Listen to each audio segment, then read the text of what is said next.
So I have set up just a blank Cliniko thing just to show you a few basics for setting up. Cliniko offers a 30-day free trial, so definitely recommend you jump on and claim your 30 days before you have to pay anything. So once you pop your details in and create yourself a password, this is the page it'll come to, your dashboard. And then there's a few basic setup things that we will go through. So if you jump down into the settings tab, and then let's start with your business information. So you'll have you can just basically go through this list and enter in all the details. Your ABN will be important to put on here because then this will show up on all of your invoicing. Website, obviously, if you've got it. Now, the email that you use to create this account will automatically be used unless you put something else in here. So if you do have a specific business email that you want any client communications to go to, chuck that in here, and just some additional stuff here. So we haven't selected any, or we haven't created any services yet, but Cliniko has a couple of automated things in there for you.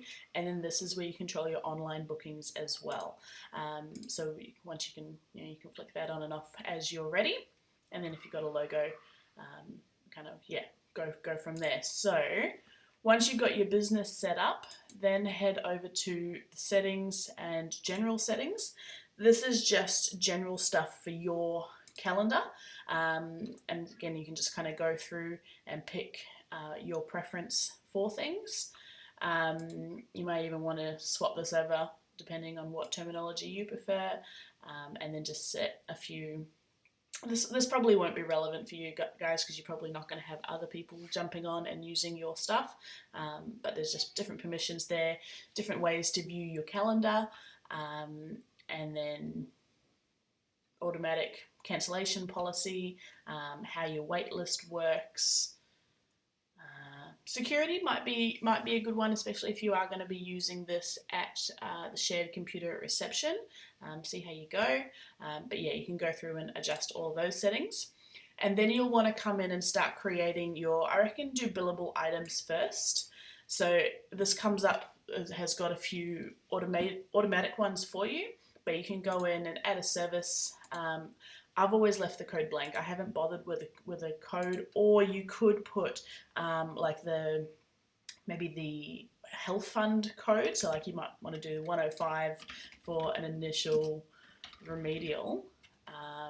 Chuck in whatever price. You guys probably won't be registering for GST to start off with, so you can leave this blank and make sure you're not putting GST on top of this. And then I can show you how to create different concessions later, but if you offer a different concession, you can put in something like that. Like that. So then you've got your billable item. And then you can head back to settings and do the appointment type. So if we go add an appointment, so initial remedial massage, this description is what will show up for online bookings. Now your categories are, if you have a look at the Muscle Medics online bookings, how it currently looks. So I'll just show you my one. So the categories are these, the first thing that the clients will see. So what I've done is I'm returning and I'm new. For the main clinic, we've got all of the we've broken it up into all the different treatment types. Completely up to you how you want to do it, or you might just even go call it massage, or yeah, I'm new, or but that's the first category that clients will come up with. Then if you say this is a 1 hour massage, to get in that automatic that changeover period, if you're wanting it to be 15 minutes, that's where you allocate it to 75. Obviously this is going to be just a one person booking this, and then you can link it to that initial billable item that we created just before. If you've created a specific treatment note template, this is where you can choose which one you want there. Like if you, for like Ange and Rach, if you guys have a specific lymphatic drainage one, or maybe you've got a specific pregnancy one or whatever, you can link it directly to the one that you want. Let's go initial. If you always try and sell a particular product, you can always link that as well. Choose your colour for how it's going to show up on your calendar. And then these are your how clients get communicated to about it. So reminder email, these are all things that you can go and set up in your templates. Cliniko does offer SMS options. They are, I think it's 10 cents per SMS. I've not ever set up and used this. I believe it comes from just a random phone number, completely optional if you wanted to use that. And then a booking confirmation, so once they actually book the appointment, that's what they get. And then up to you if you wanted to have a cancellation one. So if they ever cancel it, then and you cancel the appointment on Cliniko, they'll then get an email or a notice going, your appointment's been cancelled. So up to you if you want to use that. And then choose who provides the service, obviously your business. And I'm assuming you're not going to be using telehealth, so you just create that appointment type. So for all of those templates and stuff that we just had a look at, so there's SMS stuff if you wanted to explore that, but you've got your confirmations, cancellations, and reminders here. So if you go into the confirmation, we can create our own confirmation template. So you might want to call it initial remedial, or however you're going to handle your bookings. And then these are basically just shortcut buttons that will automatically kind of populate with the relevant information. So you could put, appointment for first name at your business name. And that's the subject of the email. You even go with the practitioner, but and so then it comes up with a suggested template there for you of just standard kind of booking stuff. You might also want to put in here any cancellation policies and stuff like that. There is an option that they can cancel their own appointment. Unless you wanted to keep control of that, you could take that out. But so these are just all automated things that'll come up, and it can be relevant to their specific appointment. That will auto-populate. So you've got your confirmation there. And so the same thing with the reminder, cancellation if you want it. Now the concession types over here, so that's where you might want to be like, they've got a 10 pack or something like that, or however you want to set up different packages. So you just create the concession type, and then while you're in that billable item, that's when then you can apply a price to that particular concession. What else have we got here? So with your online bookings, these are where, so you'd have to go back into that that business information and create, let's quickly do that. I think it was it here? Yep, so display on online bookings, and we're going to have to put in stuff. Place, city, woohoo! Hey, it accepted it. So online bookings, what do you mean?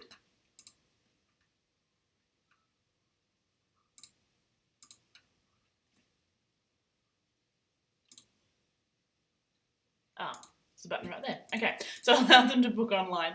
So this is how many, I think how many, they can book. I don't even know what that one is. Figure that one out. Play with that one. But this one is if a client wants to go ahead and book a gazillion appointments, they can be limited, so they can't just book out your entire schedule. The lead time for bookings is if I go, it's 12 o'clock when I'm looking online, it'll only show up appointments from 1 p.m. onwards, or you might want to let them book instantly, or however long it might take you to get to the clinic is how long you might want to put on that for. How far ahead bookings are offered, and then you guys may have seen when someone's booking online on our calendar that it comes up with a little reserved thing. I've made that 5 minutes on ours. It'll reserve it as they're booking, and then for 5 minutes, and then it'll become available again if they haven't gone through with the booking. And then I think this is for you, yeah, so how you get notified if someone books online. I've always just ticked email. Specific logo, if you wanted to display your pricing. I turn off the appointment duration only because it's a 1 hour appointment for them, but it's 75 minutes for me. So I don't want to confuse them and make them think that they've got the whole 75 minutes. Then this is part of the information that the client has to put in as they're booking. It might just save you having to put it on an online form. Just make them put it in as they book online. Time zone is not really relevant. If you have multiple different practitioners, you can choose what order they're displayed. This is where you might put your cancellation policy and stuff like that.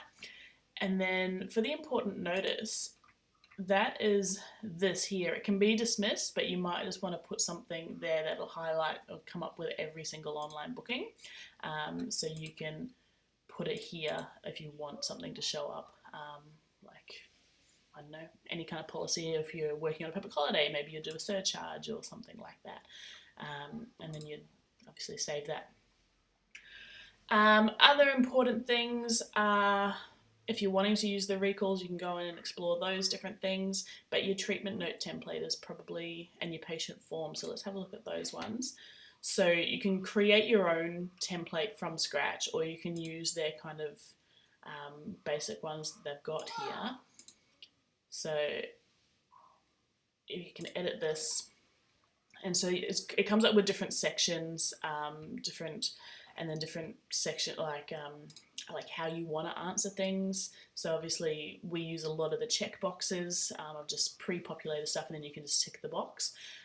You may have seen there's the body charts where you can draw on different bodies and stuff like that, but this is what would then show up to you as you do your treatment notes, and you can put whatever you want in here. Then for the patient form, this is obviously what the information that you want to get off them before they come in. So new client form.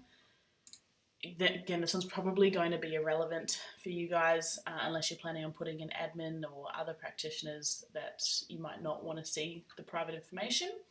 And then an option as well for them to get a copy of their form. But similar to the treatment note template, is you'd have different sections, so client details, and then you would go, full name, and that's probably just a single line answer. And do they have to answer it? So, so you might put in mobile, email, address, like you'd have different questions for all of these things just to get their details, and then you might want to go for a different section for health history, and that's where you'd ask, if they've got any conditions and whatnot. You might choose to have a whole bunch of different ones already listed.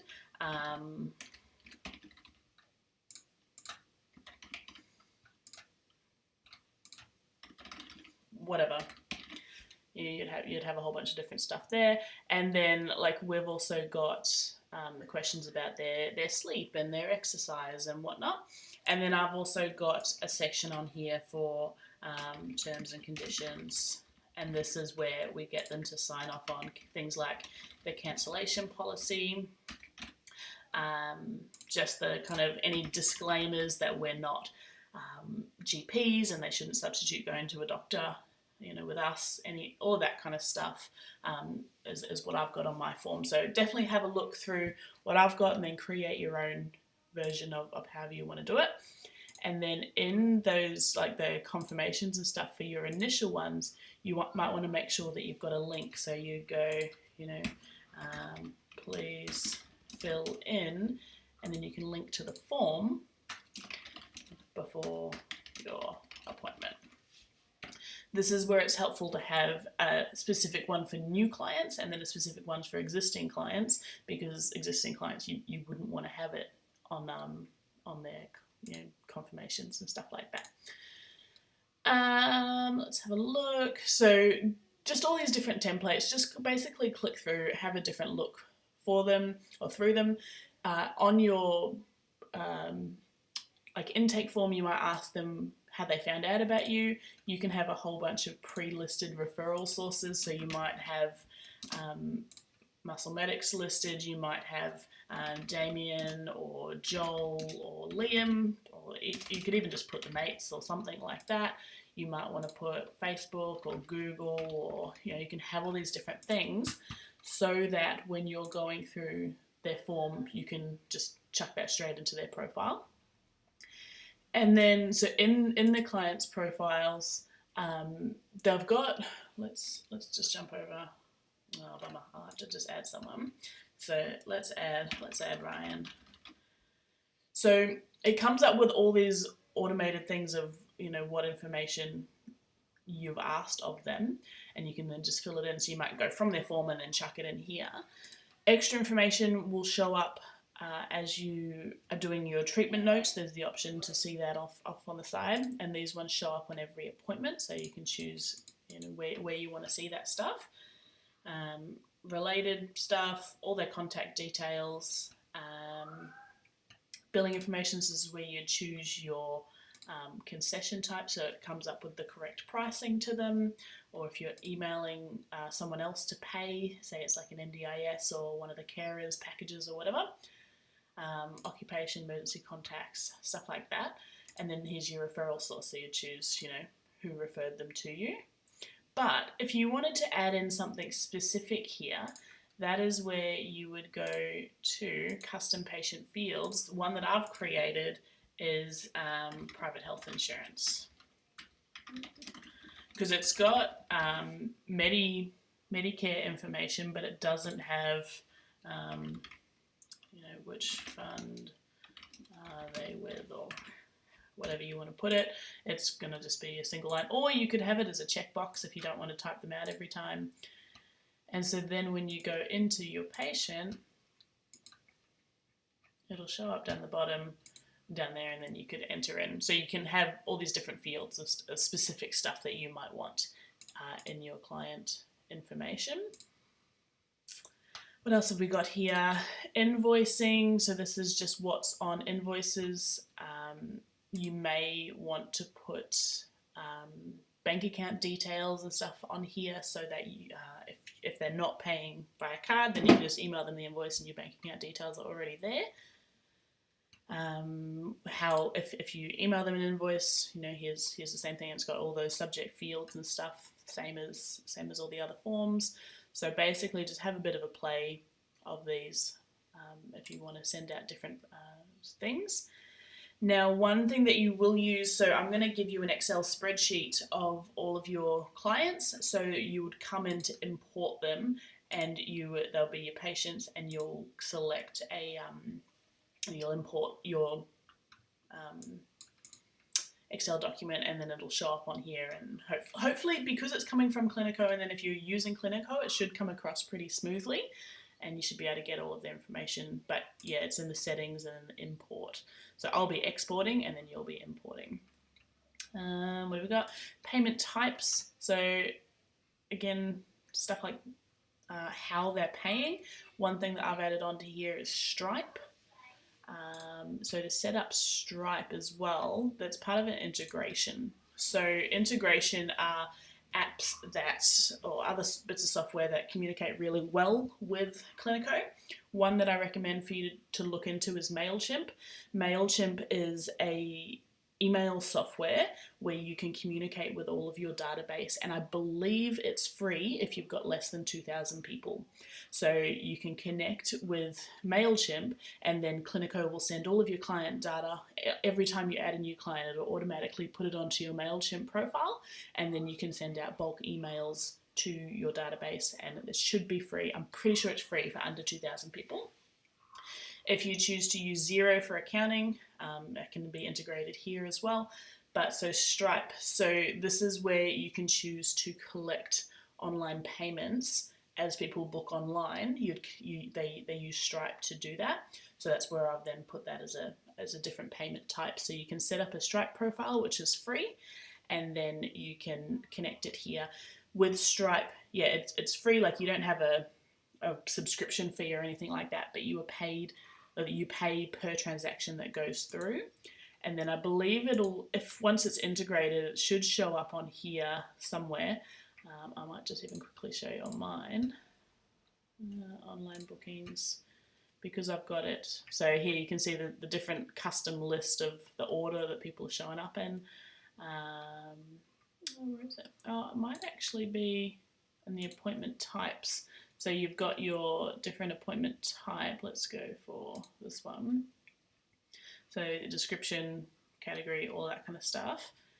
And then, yeah, it's here. So online bookings, or payments. So you can allow them to make a booking, so they'll have the choice if they want to. You can force them to pay a deposit and choose how much that deposit is, or you can make them pay the full amount, and it's whatever is booked related their billable item. So you can have that option there if you've got Stripe set up. What else have we got here? I think that's the main things with the calendar side of things. In users and practitioners, this is where you will be listed, and this is where you can put in, so edit your practitioner settings. This is where you'd put in, Medibank, and then whatever your number is, and Bupa and all that kind of stuff, or work cover if you want to do it. This is your title, so and then more information. You could list qualifications or stuff like that, what you like to treat, and that'll all show up as people go to book online. And then, let's say I don't take initials, I'm only taking follow-ups or whatever, you can choose that here. When you go to book in, which is the automatic one that you want to show up, just for ease of booking, what's the most common one that you'll book in? Do you want to be notified every time someone books in with you? This includes if they're not online as well. This is like if you manually put stuff in, so you probably want to turn that off. If you do have on the automatic cancels where your clients can cancel themselves, you probably want to be notified. If someone cancels today or something, then you notify me by. I don't actually know if that SMS would then cost something. That'll be worth exploring. Don't know. You can get some summaries. Make sure that you're ticked to be booked online. I currently link this to my Apple Calendar. It works pretty well. And then you've got all your availability stuff. So obviously, whenever you're wanting to work and you add in different breaks and whatnot, obviously just making sure that it all kind of suits your booking lengths and all that, so it makes for nice, clean, easy bookings. And I think that's probably all the main stuff to get you started. Obviously playing around with adding all your billable items and your appointment types, and then your availability, so that you can then go and make whatever bookings and stuff that you want, and view everything on there. And then just let me know if you've got any questions. There's a whole bunch of different reports and stuff that you can look at for your patient information, payment stuff, appointment stuff, how you did your marketing, all of that. So you can, heaps of different reports. If you wanted to track all of your own expenses and stuff, you can put all of that in. This is what I do, and then I can send this directly to the accountant, or the expense report, and they can do that. If you sell products, you've got to enter them in here. And then obviously you've got all your invoicing and payments and stuff from your appointments. And yeah, so that's kind of the basic rundown. Reach out if you want anything more specific, or if you've got any questions about some of the more intricate things of it. But jump on, have a bit of a play, make sure you claim the free trial, and yeah, have fun with it.